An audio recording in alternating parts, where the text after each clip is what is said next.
Assalamualaikum warahmatullahi wabarakatuh. Selamat pagi semua partisipan. Pagi ini saya akan menyampaikan satu materi tentang standard and transmission based precaution atau dalam bahasa Indonesia kita sebut sebagai kewaspadaan standar dan kewaspadaan berbasis transmisi. Ini sebenarnya mendasari kita menangani penyakit COVID-19 ini sehingga kita dapat aman dari tertular dan menularkan penyakit ini.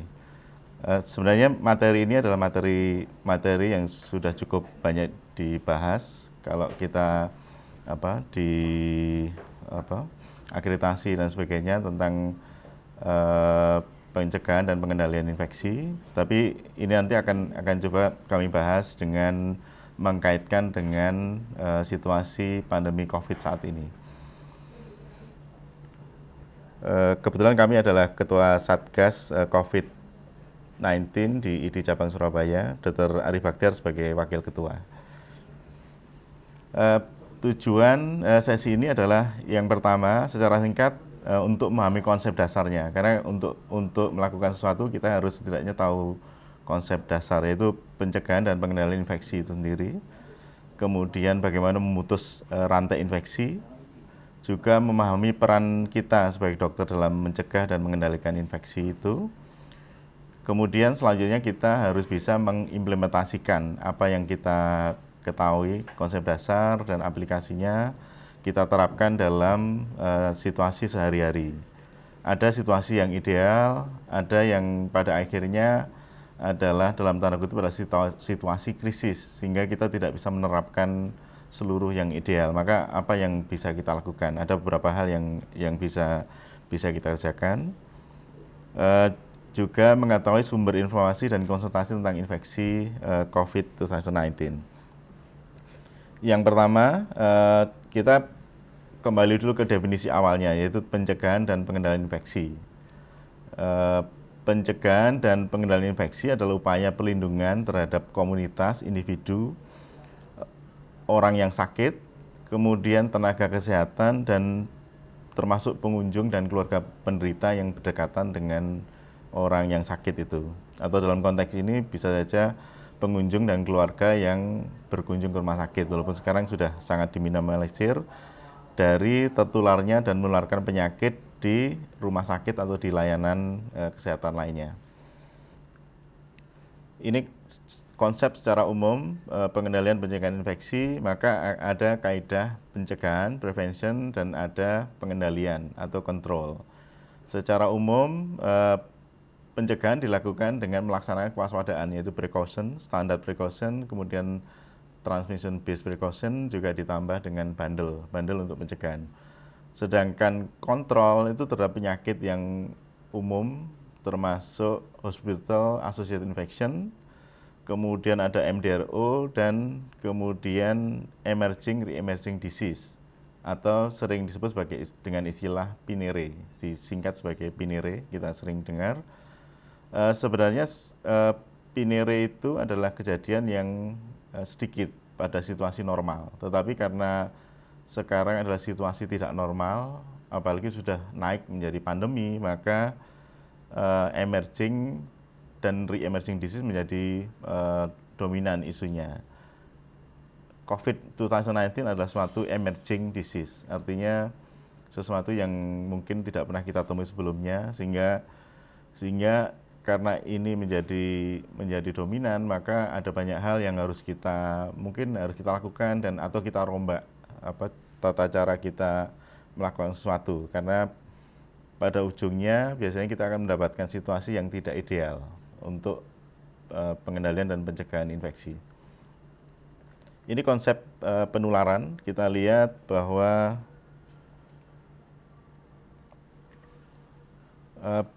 suatu penyakit akan disebabkan oleh misalkan virus yang masuk ke reservoir, kemudian terjadi transmisi ada berbagai macam. Dalam konteks COVID-19, transmisi yang dominan atau sebagian besar adalah droplet.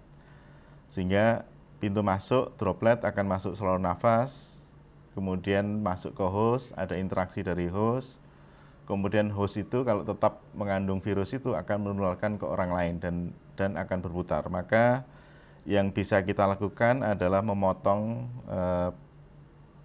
dari rantai infeksi ini, entah dari menghilangkan virus atau dan sebagainya. Kalau dalam konteks COVID maka tidak mungkin menghilangkan virus, maka yang berusaha kita tangani saat ini adalah memotong di mode transmisinya.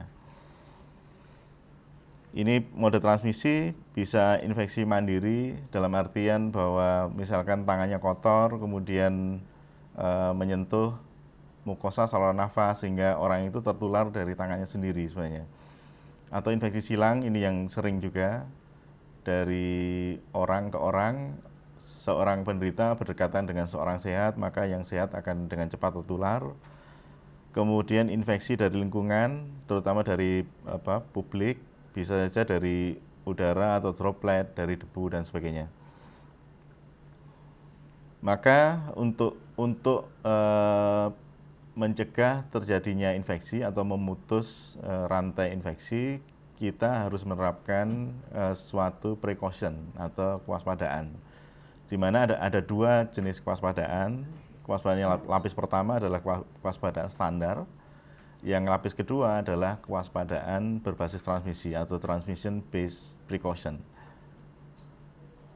Dua ini harus dijalankan secara simultan. Kewaspadaan yang pertama, kewaspadaan standar itu harus dilakukan pada semua situasi sebenarnya.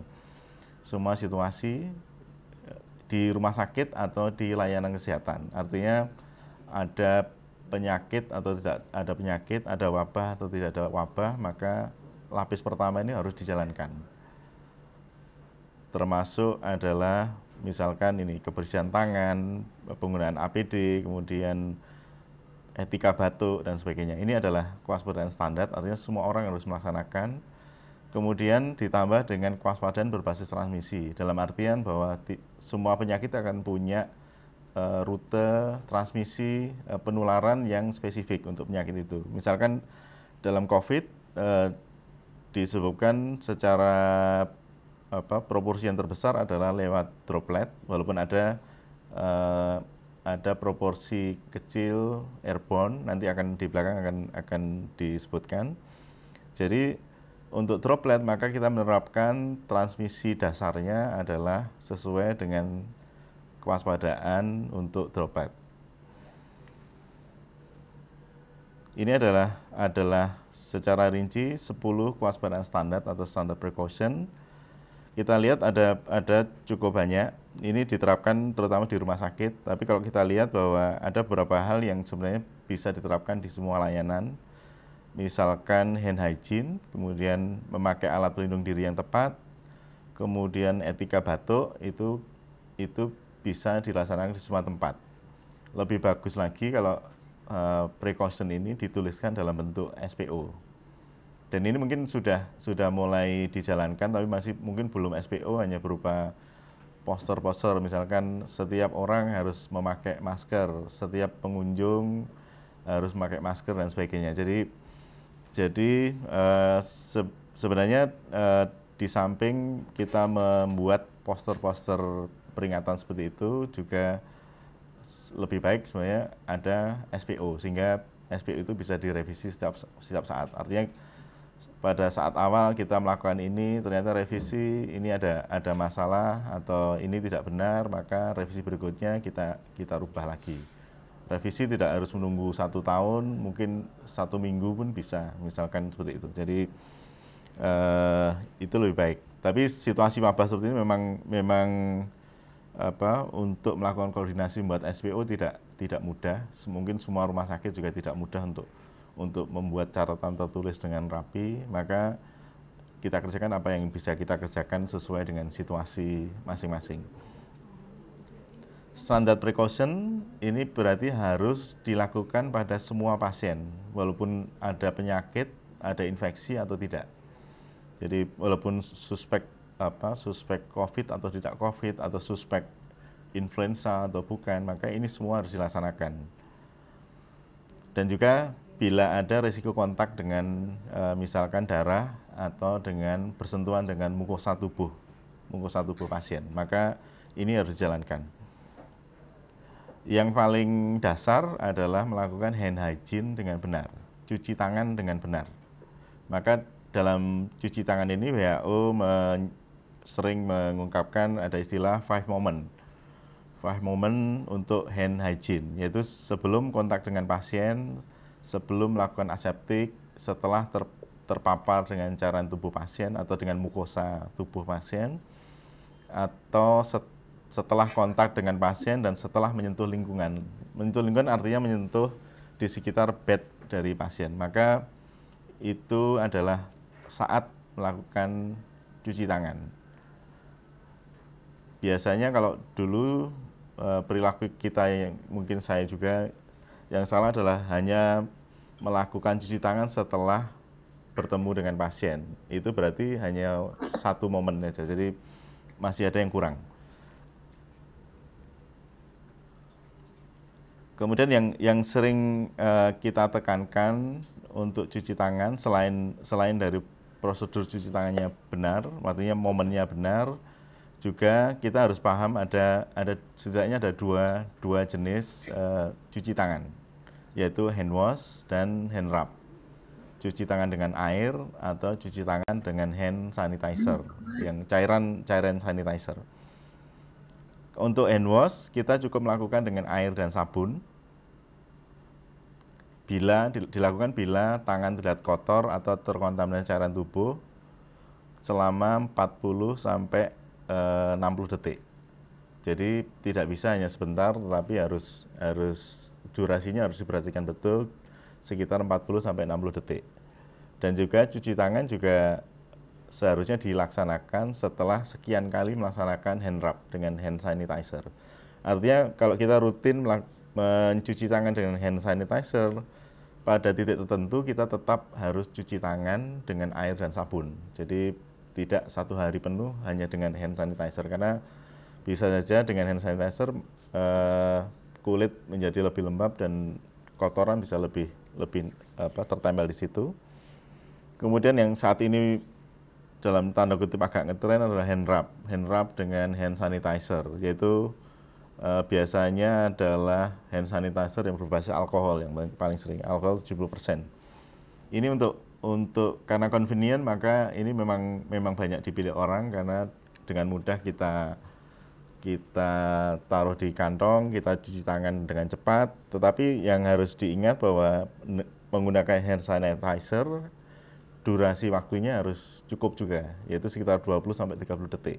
Jadi tidak hanya sekedar disemprot sebentar terus akan bersih, sebenarnya tidak, tapi tetap harus 20 sampai 30 detik.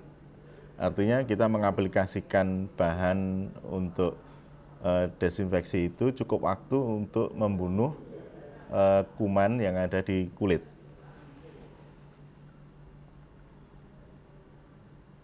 Kemudian memakai APD, ini rasanya sudah untuk saat ini cukup banyak dokter yang selalu memakai APD. Paling umum adalah sarung tangan, kemudian memakai face shield, memakai gaun dan sebagainya. Ini secara detail cuci tangan, ini bisa dilihat di website dari WHO, yaitu cara dengan hand rub, yaitu antiseptik berbasis alkohol, atau cara cuci tangan dengan air mengalir, menggunakan air mengalir dan sabun. Kedua hal ini ada kelebihan dan kekurangan masing-masing. Kemudian yang harus diperhatikan bila menggunakan APD, maka harus melepas dengan benar. Ada teknik melepas dengan benar, karena ditengarai penularan itu bisa terjadi karena cara melepas APD yang kurang benar, sehingga malah sebenarnya dokter tertular dari APD yang dia pakai sendiri. Cuci tangan ini menekankan bahwa sebenarnya infeksi yang selalu akan ada itu adalah infeksi yang ada di tangan kita, sebenarnya yang menempel di tangan kita. Maka hand hygiene atau cuci tangan adalah salah satu yang merupakan dasar dari pencegahan infeksi. Kemudian berikutnya adalah tentang perawatan pasien. Artinya selain kita menjaga diri kita sendiri, kita juga harus menjaga agar tidak menularkan penyakit itu ke pasien.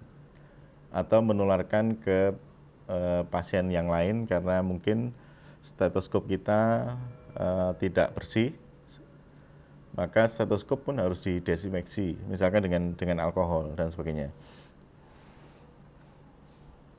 Ini mungkin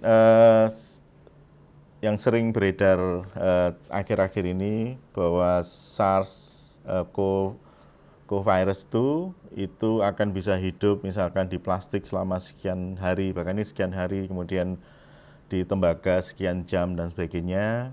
Terus apa maknanya untuk pencegahan infeksi? Ini data yang ini benar.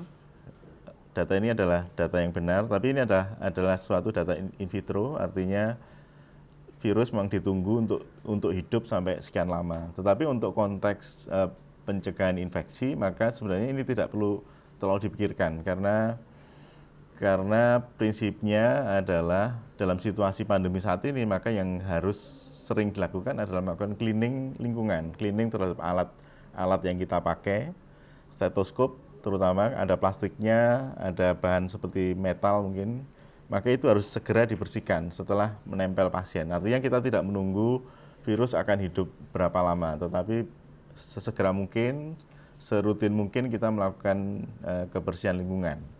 Jadi data ini benar, tapi kalau kita melakukan kegiatan cleaning terhadap alat kesehatan dan lingkungan di sekitar kita dengan rutin, maka ini tidak usah terlalu dipikirkan karena toh akan hilang dengan sendirinya. Apa yang bisa kita pakai untuk cleaning? Untuk cleaning sebenarnya di kajian PPI ada dibagi area seperti ini. Bisa area non kritis, area semi kritis, dan area kritis. Area non kritis termasuk misalkan area kantor atau poli dan sebagainya yang tidak banyak tindakan. Maka sebenarnya metode pembersihan lingkungan itu bisa cukup dengan air dan deterjen sebenarnya. Jadi tidak perlu pakai cairan yang rumit ya. Tetapi cukup dengan air dan deterjen. Tapi kalau area semi kritis artinya area yang biasa dipakai untuk merawat pasien dengan infeksi, dan area kritis misalkan IGD, kamar operasi dan sebagainya, maka perlu cairan yang lebih khusus, misalkan yang paling umum adalah klorin 0,5% atau dengan alkohol 70%. Ini dipakai untuk area semi kritis dan area kritis. Artinya sebenarnya kita bisa melakukan pembersihan lingkungan kita cukup dengan air dan deterjen sebenarnya. Jadi tidak perlu dengan cairan yang sangat khusus. Kemudian yang perlu diperhatikan adalah kewaspadaan standar tentang etika batuk. Rasanya ini perlu digalakkan lagi karena pada saat ini mungkin aja akan banyak orang yang dengan keluhan batuk-batuk, entah karena COVID, entah karena lainnya. Tapi prinsipnya adalah untuk batuk kita tidak memakai telapak tangan kita. Tidak memakai telapak tangan kita. Walaupun sekarang semua sudah pakai masker, semua sudah tidak berjabat tangan, tapi kehati-hatian tetap harus dilaksanakan. Untuk batuk kita harus menggunakan lengan bagian dalam, artinya karena area ini adalah area yang kemungkinan kecil tersentuh oleh orang lain, maka ini yang dipakai untuk menutup batuk. Atau memakai tisu. Jadi kalau batuk atau bersin pakai tisunya segera dibuang dan segera cuci tangan. Jadi polanya seperti itu. Jadi tidak diharapkan batuk menutup dengan telapak tangan, kecuali ada tisu di depan telapak tangan itu. Ya, itu tadi sebagian dari kewaspadaan standar. Ada banyak lagi kewaspadaan standar, tapi yang kita pilih yang relevan dengan pembahasan saat ini. Kemudian selanjutnya adalah kewaspadaan berbasis transmisi. Ada 3 yang kita pahami secara konsep, ada 3. Ada kontak precaution atau kewaspadaan kontak, airborne precaution, kewaspadaan airborne, kemudian droplet precaution. Ada 3 ini, nanti akan kita lihat bedanya. Ini saya ambil apa yang ada banyak di dinding di RSUD Dr. Sutomo. Di RSUD Sutomo banyak ditempelkan di mana area yang risiko terhadap kontak precaution, maka akan ada label seperti itu. Jadi itu mengingatkan terhadap tenaga kesehatan dan mungkin pasien yang sudah mendapatkan sosialisasi agar lebih berhati-hati. Kontak precaution dari namanya adalah penularan ini timbul akibat kontak dengan sesuatu. Misalkan kontak dengan darah, kontak dengan bed pasien yang tercemar dengan sekret tubuh dan sebagainya. Kemudian yang untuk COVID kita lebih waspada tentang droplet precaution. Jadi untuk droplet precaution ini sebenarnya hanya dibutuhkan kalau diisolasi, maka ruang isolasi tersendiri, tidak perlu pengaturan udara tersendiri untuk precaution yang normal. Tetapi karena sekarang wabah, maka di banyak rumah sakit kita menerapkan situasi yang lebih tinggi. Karena situasi adalah pandemik, maka ada sesuatu yang tidak bisa kita anggap sebagai rutin, sehingga diperkenankan untuk membuat precaution yang lebih tinggi dari yang rutin. Ini biasanya untuk droplet precaution kita harus waspada ini. Patogen yang terkait biasanya Neisseria meningitis, kemudian respiratory syncytial virus, rubella, mumps, kemudian streptococcal pharyngitis, influenza, dan COVID itu sendiri. Untuk airborne perlu situasi yang lebih khusus untuk isolasinya, karena begitu suatu penyakit dinyatakan sebagai airborne, maka perlu precaution isolasi airborne. Maka untuk isolasi ini dibutuhkan situasi isolasi idealnya adalah ruangan tekanan negatif, baik itu dengan mesin atau dengan alamiah, udara alamiah. Ini perlu persiapan khusus. Untuk airborne ini memang mensyaratkan setiap yang menangani pasien dengan airborne atau di dalam ruangan ada pasien dengan infeksi yang dengan transmisi airborne, maka harus memakai N95. Artinya ini situasi khusus. Untuk situasi COVID ini memang karena ini situasi wabah, maka biasanya yang merawat langsung COVID, maka diperkenankan pakai N95 untuk kehati-hatian, karena situasinya memang wabah, jadi kita tidak bisa menerapkan secara penuh konsep rutin yang biasa kita pakai. Ini yang saya sampaikan yang untuk slide ini masih kaidah umum, nanti di belakang akan ada tentang COVID yang tersendiri lebih detail. Untuk situasi umum, maka yang kita anggap sebagai transmisi airborne antara lain adalah tuberkulosis yang paling umum. Maka setiap pasien tuberkulosis harus diisolasi secara ideal adalah dengan ruang tekanan negatif.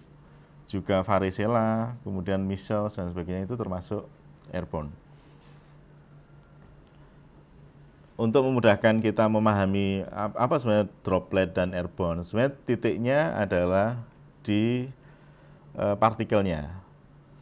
Partikel untuk droplet itu dianggap memiliki diameter lebih dari 5 mikron, sehingga relatif berat, sehingga terpengaruh gravitasi, dan pada akhirnya adalah droplet tidak akan bisa terbang sampai jauh, tetapi hanya sekitar 90 cm. Maka itu yang mendasari kenapa pada saat-saat kemarin minimal harus berjarak 1 meter atau 1,5 meter, karena asumsinya adalah droplet. Tapi sekarang sudah di physical distancing kita disyaratkan 2 meter atau lebih. Kenapa seperti itu? Ya karena situasinya adalah situasi wabah, sehingga kita perlu jauh lebih hati-hati. Sehingga situasi COVID ini memang droplet, tetapi sering kita posisikan dalam situasi airborne, karena memang ternyata sampai sekarang masih belum terkendali di banyak tempat.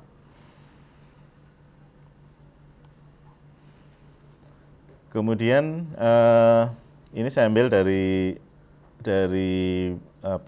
slide dari Kementerian Kesehatan, yaitu rekomendasi alat pelindung diri yang digunakan dalam situasi COVID ini.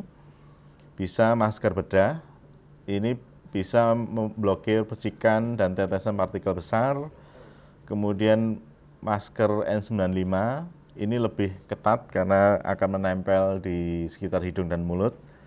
Tapi seharusnya menggunakan fit test, artinya tidak ada kebocoran sehingga N95-nya tidak berfungsi.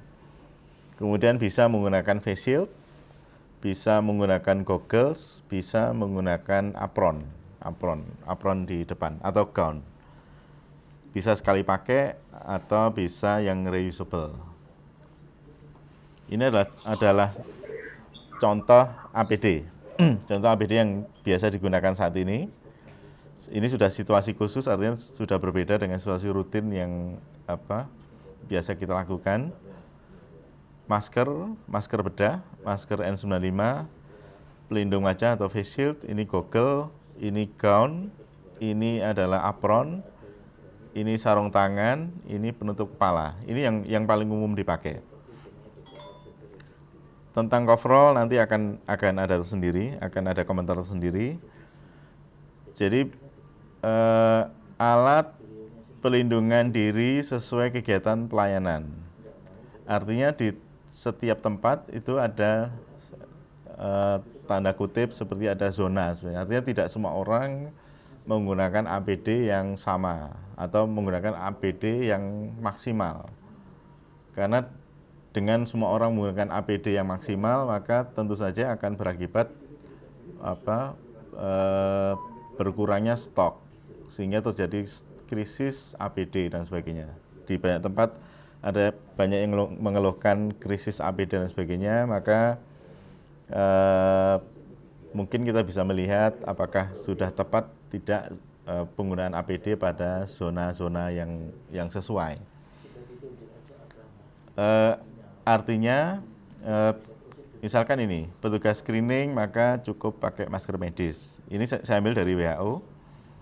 Kalau petugas pengambil spesimen maka menggunakan kacamata atau pelindung wajah dengan respirator, dengan N95. Kemudian pakai jubah, pakai sarung tangan. Ini untuk pengambil spesimen. Kalau yang untuk merawat kasus suspek atau terkonfirmasi COVID tanpa prosedur penghasil aerosol, apa saja nanti di belakang akan saya jelaskan. Maka yang dipakai adalah kacamata, pelindung wajah, masker medis, kemudian jubah dan sarung tangan. Kalau merawat suspek terkonfirmasi COVID dengan prosedur penghasil aerosol, maka dinaikkan menggunakan N95, tetap dengan kacamata, pelindung wajah. Kalau seorang perawat atau seorang dokter memindahkan suspek atau COVID, termasuk merawat langsung, maka menggunakan kacamata, pelindung wajah, masker medis, jubah, dan sarung tangan. Kalau yang merawat itu sering masuk ke ruang isolasi atau selalu sepanjang hari di ruang isolasi, maka bisa dinaikkan menjadi N95 maskernya.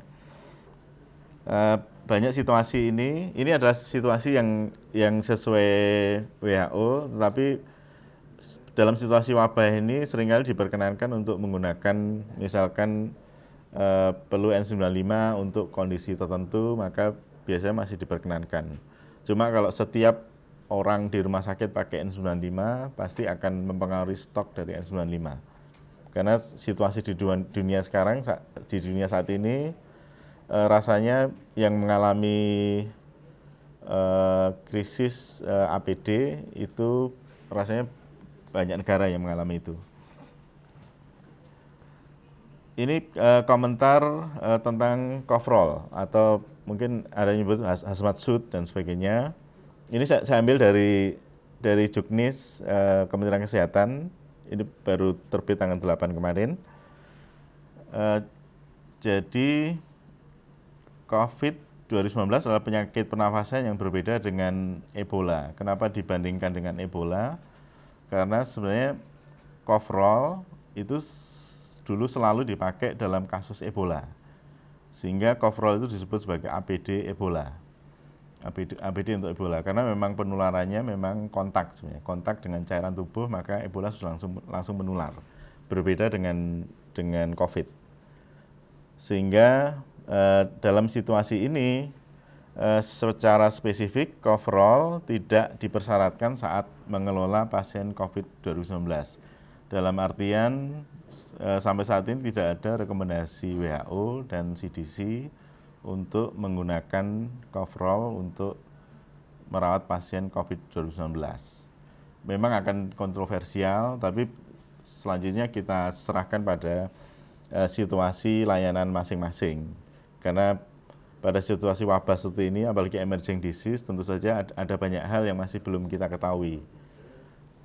Sehingga Kementerian Kesehatan menyebutkan dalam situasi wabah COVID-19 di Indonesia dengan laju peningkatan kasus konfirmasi yang cepat, maka penggunaan coverall dapat memperluas area perlindungan bagi tenaga kesehatan. Ini statement yang saya ambil dari Kementerian Kesehatan. Artinya tidak wajib coverall karena memang tidak direkomendasikan WHO dan CDC, tetapi kalau mau memakai maka konteksnya adalah agar tenaga kesehatan bisa lebih banyak bisa bergerak melayani banyak pasien, bisa mungkin waktunya juga lebih panjang. Akan banyak perdebatan dalam hal ini, tetapi ini adalah statement dari Kementerian Kesehatan. Kemudian di juknis yang terbaru sudah disebutkan istilahnya adalah rekomendasi alternatif penggunaan saat krisis APD. Artinya pemerintah sudah mempertimbangkan bahwa bisa saja akan terjadi krisis, sehingga semuanya tidak ideal. Maka istilahnya adalah seharusnya masker N95 yang seharusnya disposable, sekali pakai, dapat dijadikan reusable, yaitu dengan menggunakan melapisi dengan masker bedah, atau menambah dengan face shield dan sebagainya. Jadi itu adalah upaya untuk memperpanjang umur dari N95 yang kita pakai, yang seharusnya memang disposable seharusnya. Sehingga di juknis yang baru itu masker N95 dapat dibuka dan dipasang kembali sebanyak 5 kali selama 8 jam, waktunya 8 jam. Dan biasanya disimpan di dalam tas seperti ini, tas kertas diangin-anginkan atau terkena matahari dan sebagainya. Ini adalah situasi yang tidak standar, tetapi masih diperkenankan dalam konteks krisis APD. Tetapi masker N95 ini sudah tidak reusable kalau tenaga kesehatannya atau tenaga medisnya menggunakan untuk tindakan aerosol. Kemudian ini juga masker wajah dapat diperpanjang lama penggunaannya dengan menambahkan face shield. Artinya face shield itu selain untuk melindungi, sebenarnya juga untuk menghemat. Karena sebenarnya yang kotor di masker bedah itu adalah di bagian depan. Sehingga harapannya kalau menambahkan masker menggunakan face shield, maka partikel yang langsung menyentuh masker bedah itu bisa agak berkurang. Mungkin seperti itu pertimbangannya. Tetapi ini adalah situasi yang tidak ideal sebenarnya, karena tetap saja masker bedah itu tetap disposable. Dan ini bahkan di juknis yang baru sudah disebutkan masker kain apabila sudah tidak ada sama sekali, menggunakan masker kain bila sudah tidak ada sama sekali persediaan masker bedah atau N95. Dalam situasi sudah tidak ada sama sekali masker bedah dan N95, maka diperkenankan pakai masker kain tetapi dengan face shield. Maka kita berterima kasih kepada banyak donatur yang saat ini banyak membuat pelindung wajah berupa face shield homemade. Kami di Surabaya cukup banyak mendapatkan face shield, termasuk yang homemade. Kita sangat terima kasih untuk itu karena itu bisa memperpanjang usia APD dalam konteks ini.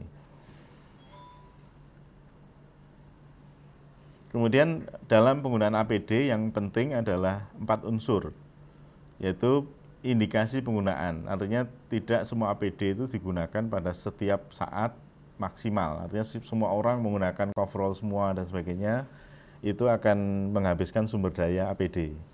Karena APD tentunya tidak tak terbatas. Kita harus paham dinamika transmisinya. Kalau memang itu memerlukan proteksi untuk droplet dan kontak, maka seperti yang tadi dari WHO, pakai gaun, sarung tangan, masker bedah, penutup kepala, goggle, dan sepatu pelindung. Misalkan seperti itu. Itu berarti kita waspada terhadap droplet dan kontak. Tapi kalau di mana situasinya menjadi aerosol, maka kita menambah masker N95. Ini masih kurang. Harus dipakai dengan benar, harus dilepas dengan benar, dan dikumpulkan dengan benar juga. Artinya APD kita itu menjadi bahan pencemaran juga, pencemaran lingkungan karena bisa mencemari diri kita sendiri dan mungkin rekan kita. Ini contoh aja, contoh cara memakai APD dengan benar, harus ada urutannya, dan harus dilepas dengan benar. Ini situasi normal, kita lihat APD dimasukkan dalam tas plastik kuning, berarti ini sudah sampah medik, ini sampah berarti. Artinya situasi normal mungkin APD itu bisa sekali pakai, tapi situasi sekarang mungkin berbeda, jadi kita harus tetap dalam kaidah menghemat APD. Nasihat umum WHO untuk COVID-19, hindari kontak jarak dekat dengan orang yang menderita infeksi pernafasan akut, sering membersihkan tangan, terutama kontak langsung dengan orang yang sakit. Kemudian ada orang-orang yang harus mengikuti etika batuk dan bersin. Juga orang-orang yang batuk dan bersin seharusnya selalu pakai masker. Kemudian ini adalah tambahan dalam pencegahan standar. Artinya ini biasanya tidak rutin dilakukan dalam setiap saat, yaitu adalah pembersihan lingkungan. Dalam situasi wabah seperti ini, perlu kita secara rutin membersihkan lingkungan. Baik itu meja kerja dan sebagainya itu, misalkan dengan klorin, natrium hipoklorit 0,5%, atau dengan etanol 70%. Tapi kalau area yang non kritis, artinya sama sekali tidak ada cemaran bahan sekret dari pasien dan sebagainya, maka cukup dengan menggunakan air dan deterjen. Juga kita harus waspada, harus betul-betul membersihkan apa yang kita pakai. Stetoskop dan sebagainya itu adalah salah satu bahan yang bisa menularkan, alat yang bisa menularkan. Untuk airborne, di WHO memang disebutkan bahwa COVID itu bisa dalam konteks airborne transmission. Tapi ini terutama ditekankan pada prosedur yang menyebabkan aerosol, yaitu bronkoskopi, intubasi trakea, kemudian CPR ya. Jadi resusitasi jantung yang bisa menyebabkan tiba-tiba muncul aerosol. Maka kaidah yang digunakan adalah transmisi airborne, artinya minimal harus menggunakan masker N95. Juga ruangan harus sesuai, karena ini adalah aerosol, maka seharusnya di ruangan itu tersedia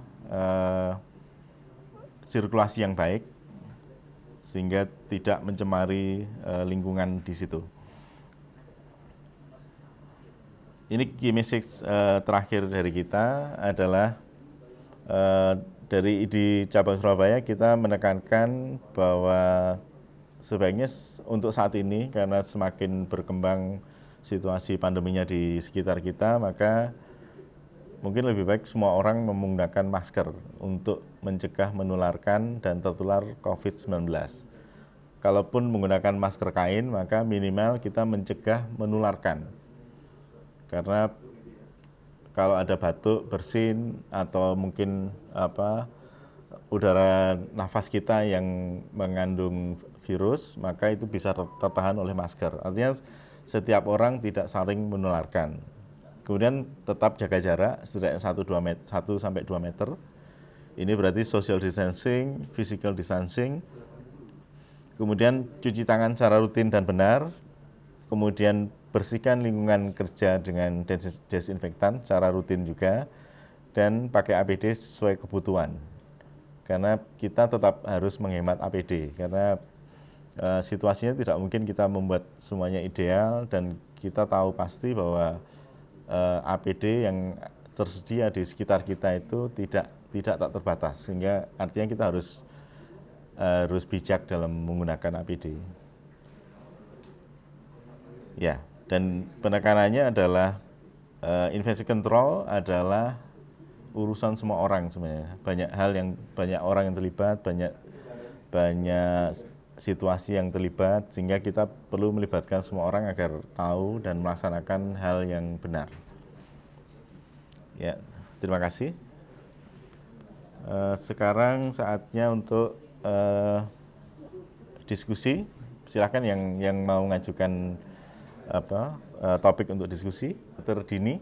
Dini Hapsari. Ya, terima kasih dokter. Mau menanyakan untuk yang di Juknis APD yang terbaru yang tanggal 8 kemarin, itu kami membaca untuk standar APD-nya seakan-akan lebih turun ya untuk ininya. Apakah itu dengan catatan bahwa semua pasien harus menggunakan masker atau bagaimana? Terima kasih. Itu kaidah aja. Kalau semua orang menggunakan masker itu memang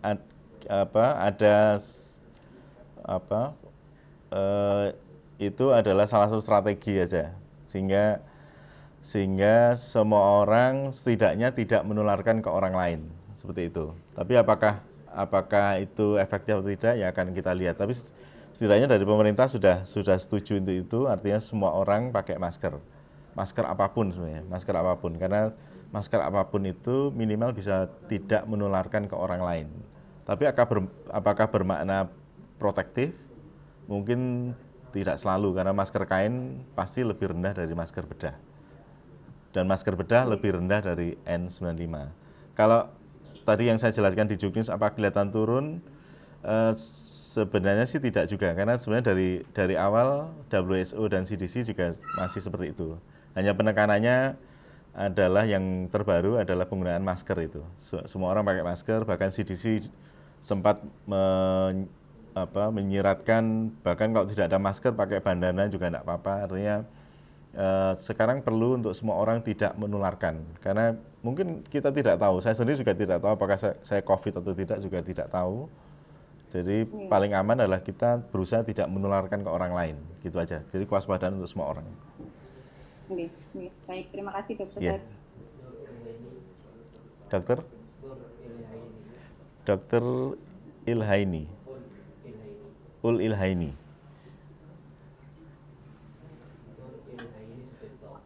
Ya, selamat pagi.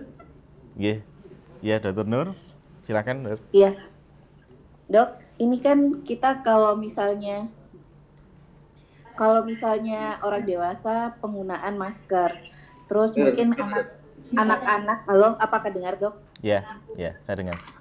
Jadi kalau misalnya anak-anak itu biasanya kan juga ada maskernya. Cuman yang kita kadang-kadang itu gini dok, mohon sarannya, kalau misalnya anak itu bayi atau gimana, dia mungkin sedang sakit atau gimana, apakah orang dewasanya semua di rumah harapannya merawat anak ini dengan memakai masker semua atau gimana? Mohon anjurannya. Kemudian yang kedua, itu sekarang kan banyak dok ini baju kayak gaun atau hazmat, itu dia menawarkan yang reusable.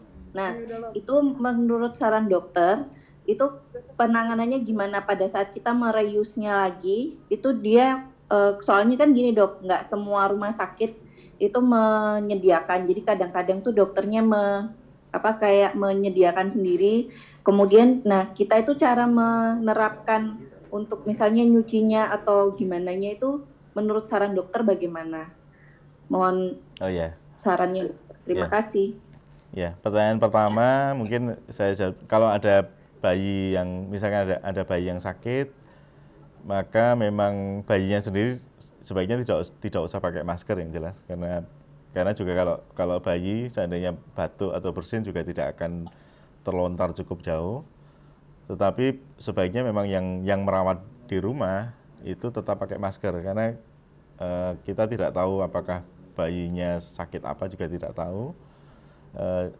Jadi kalau saran saya, opini saya pribadi, karena mungkin juknisnya juga tidak sampai sedetail itu, opini saya pribadi adalah semua orang di rumah itu pakai masker, lebih aman seperti itu. Kita menghindari segala sumber yang bisa menularkan penyakit kita, terutama penyakit yang droplet seperti itu.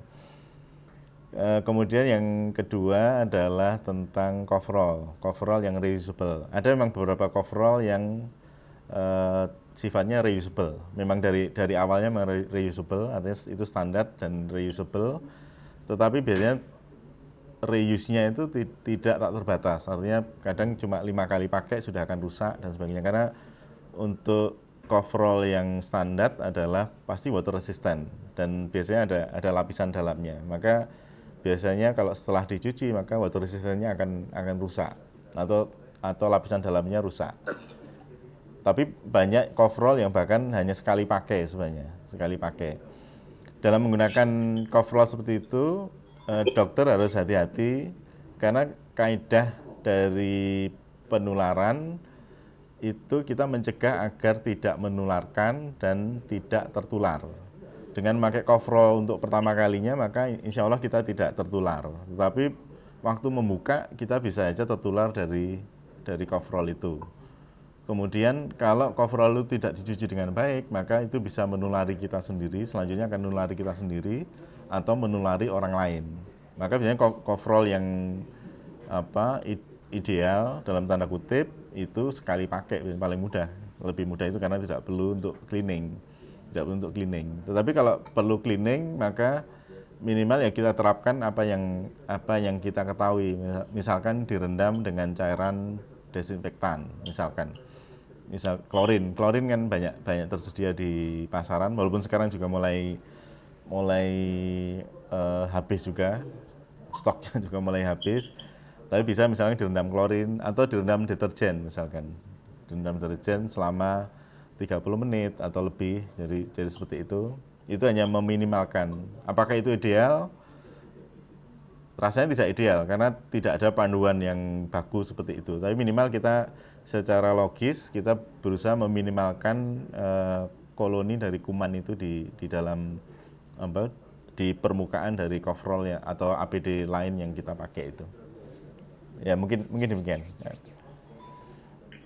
Kalau dalam hal ini COVID untuk penggunaan deterjen atau klorin itu memadai ya dok ya? Secara teoritis semua deterjen, sabun itu bisa membunuh COVID.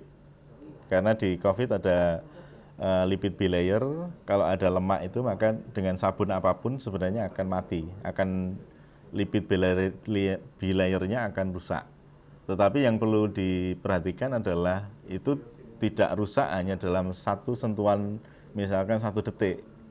Pasti butuh waktu untuk merusak seluruhnya itu. Makanya perendaman, kemudian aplikasi langsung, misalkan lap microfiber kita beri air dan deterjen, kemudian kita lapkan ke permukaan secara ini dengan durasi yang cukup, maka itu diharapkan bisa menghilangkan. Tapi kalau hanya disemprot aja mungkin tidak akan hilang. Artinya harus ada aplikasi langsung, misalkan dengan lap. Paling mudah sebenarnya dengan lap microfiber. Tapi untuk penggunaan untuk APD memang panduannya pasti tidak ada karena APD tersendiri. Cuma situasi krisis seperti ini mungkin pendekatan kita seperti itu. Apakah efektif tidak?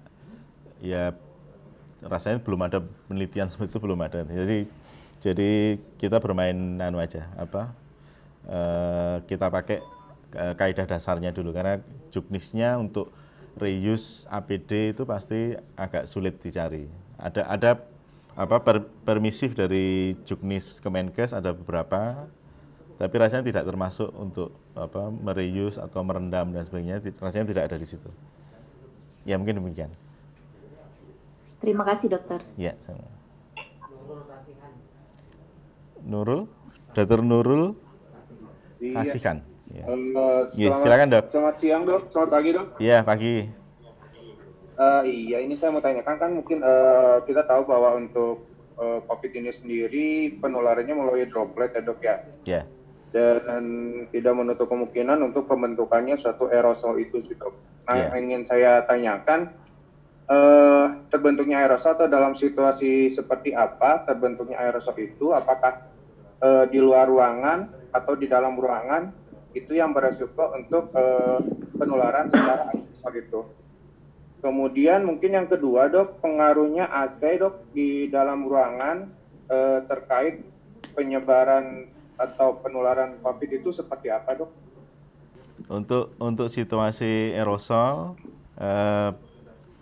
di panduan dari WHO memang sudah disebutkan. Jadi situasi yang bisa menyebabkan aerosol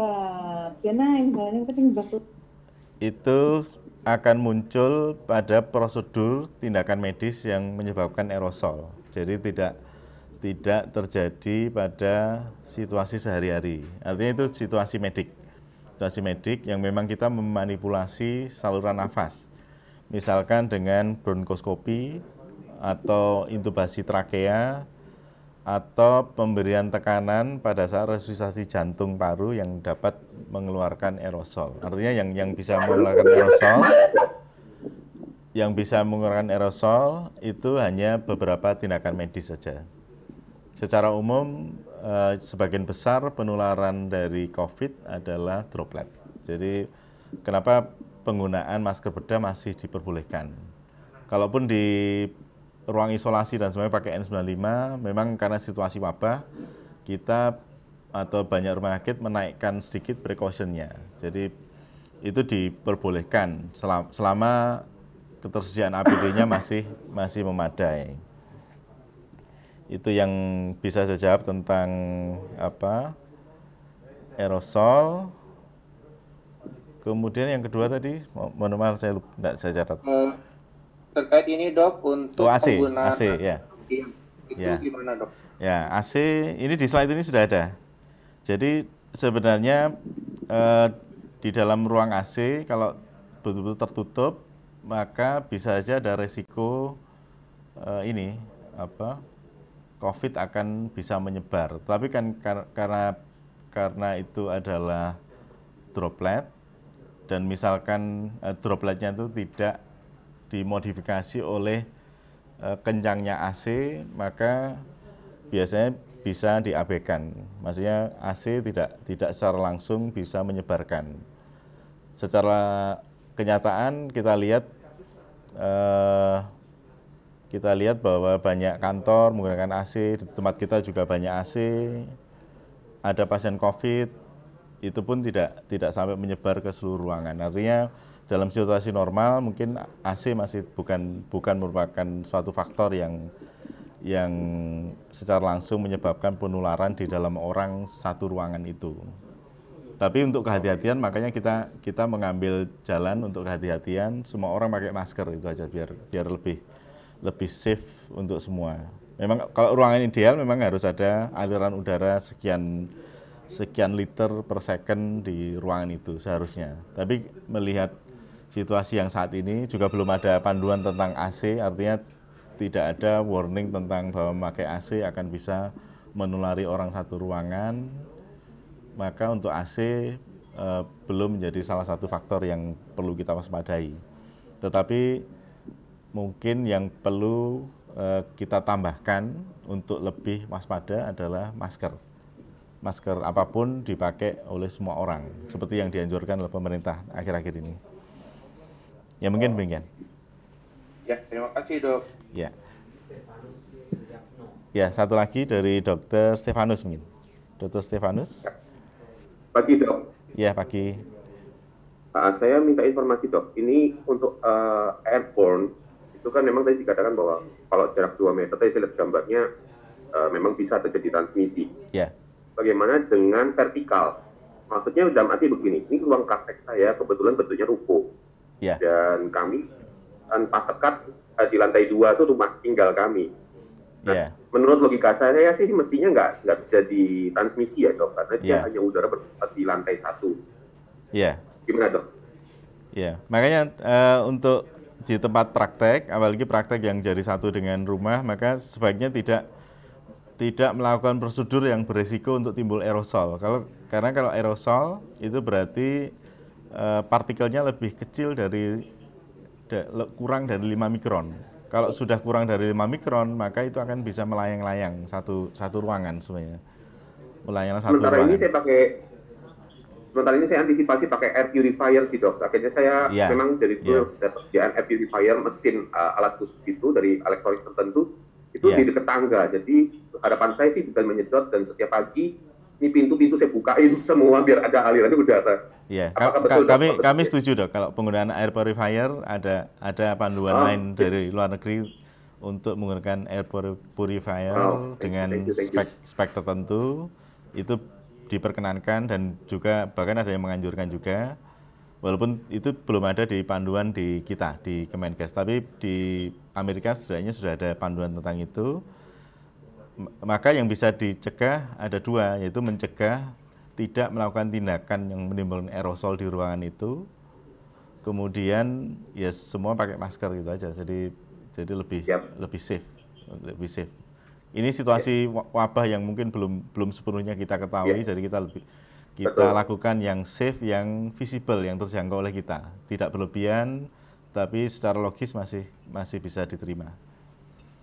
Ya, terima kasih banyak dok. Ya,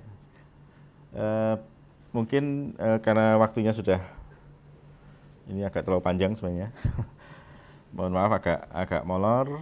Ini saya akhiri presentasi sesi saya. Terima kasih. Semoga bermanfaat. Assalamualaikum warahmatullahi wabarakatuh.